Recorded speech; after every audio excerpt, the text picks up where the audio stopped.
Welcome to an online workshop on COVID-19 and mental health. My name is Megan Walsh and I work with Employment Services. We have a presence in Athabasca, Barhead, Westlock, and Whitecourt.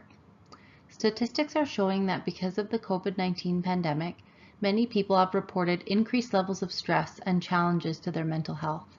If you are someone who is experiencing anxiety surrounding the pandemic, I hope to be able to provide you some useful information and strategies to help you cope. Fear, worry, and stress are normal responses to perceived or real threats, and at times when we are faced with uncertainty or the unknown. With so many changes happening so quickly and emotions running high, it is completely understandable that many of us will experience challenges to our mental health. It is important to focus on the positive and do what we can to stay healthy, both mentally and physically. While physical distancing slows the spread of COVID-19, it is no secret that isolation can negatively affect our mental health. Here are some tips to help you be healthy and stay healthy. Limit screen time. Set aside some time to unplug from all electronics, including 30 to 60 minutes before bedtime. If this is difficult, try turning on some music instead. Disconnect for a while from social media outlets. You may need to schedule this to make sure it happens. Do something fun and healthy for yourself instead.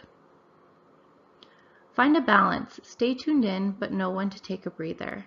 While staying informed is helpful, too much information may not provide extra benefit. Limit checking sources to once per day or less if you can. This includes reading or listening to news stories about COVID-19.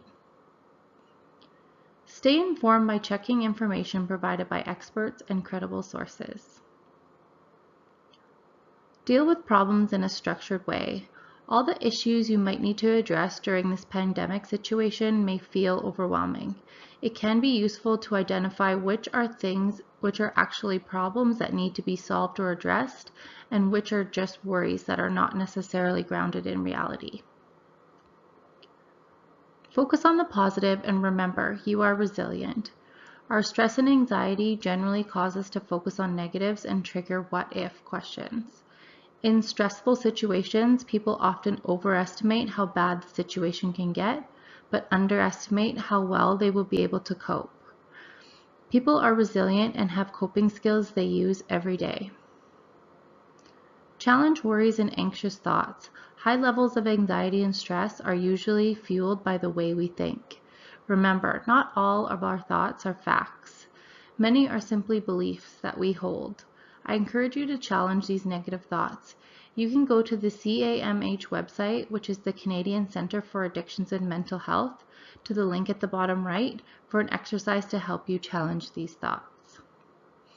Decrease other stress. COVID-19 is probably not the only source of stress in your life right now. Consider addressing other sources of stress to reduce your overall level of anxiety. Practice relaxation and meditation. You may want to consider formal meditation practice such as yoga or mindfulness meditation, or informal or self-help approaches such as books, online videos, and apps. Relaxation through any activity you find enjoyable and relaxing can be beneficial. Choose an activity that works for you and that you are likely to continue doing. Start slowly and gradually work towards regular practice. Social distancing does not mean you should break off all contact from loved ones. Connect with people who are a positive influence in your life. Avoid substance abuse, including smoking, vaping, drugs, and alcohol. Some people use substances to try and cope with stress, anxiety, and depression. This may appear to help reduce stress initially, but in the long run, it can make things worse. In addition to potentially disrupting your mental health, remember that these addictions can harm our lung function and weaken our immune system. Get proper rest and sleep. Getting enough sleep can both reduce the amount of stress we experience and prepare us to better manage stress. Here are some quick strategies to help you get a good night's sleep. Keep a consistent sleep schedule, going to bed and getting up at the same time each day. Practice relaxation or meditation before bedtime. Schedule physical activity for earlier in the day. Practice good sleep hygiene, like keeping your bedroom cool, avoid any light in your room, use your bed for sleep, not reading, watching TV, or using your phone, etc. Get out of bed if you don't fall asleep after half an hour.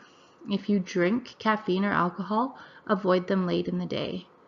Avoid naps as these can disrupt your sleep at night, and talk to your doctor if these strategies don't work. Lastly, stay active. Physical activity is a great way to reduce stress and anxiety and improve our mood and overall health. If you are self-isolated, find ways to exercise at home, for example, using your stairs or doing an exercise video on YouTube.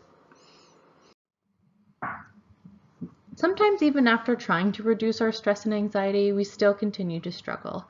If you feel significant distress around COVID-19 and you feel you're not coping well, you may need extra support from someone like your family doctor or a psychologist, psychotherapist, or social worker or other health professional. Beyond our local healthcare providers, here are some helpful phone numbers you can call to access support. The Wellness Together Canada number, the Kids Help Phone, Addiction Helpline, HealthLink, and lastly, Mental Health Helpline. If you're experiencing a mental health crisis and have thoughts of harming yourself or others, call 911. Post-pandemic anxiety is something that may become a reality as public health restrictions lift. Throughout the pandemic, most of us have wanted nothing more than for our normal routines to be restored. However, the idea of coming in contact with others can cause a great deal of anxiety. According to health.com, if you do have an opportunity to gather socially, you may have mixed feelings of excitement coupled with worries about extra exposure and feelings of social anxiety. Once again, the truth is that these feelings are totally normal, and many of us have felt that everyone outside our bubble poses potential danger to us. Here are some tips to help you cope with changing public health restrictions. It took your brain a while to adjust to the reality of the coronavirus pandemic. It will take time to process the changes to our current reality. Give yourself time to process any changes as they come. Many have experienced grief and trauma. It is important to acknowledge it for what it is and not dismiss it. It may be helpful to plan ahead and know what to expect if or when you do decide to leave the house. If you are struggling when you look back on everything we have experienced, take time to consider what lessons you can take away from the pandemic. For example, you may have learned that your self-care routine needed some serious tweaking, or you can better appreciate some of the things that matter most in your life. The pandemic and its imperative to socially distance have also triggered or intensified social anxiety, which breeds worry about how others perceive you. Unproductive worry is about focusing on things that might happen and spinning in your head about it. Productive worry is asking the question, is there anything I can do about this now? And then taking the appropriate action. Here is our contact information in Athabasca, Barhead, Westlock, and Whitecourt. Please text or email for further information.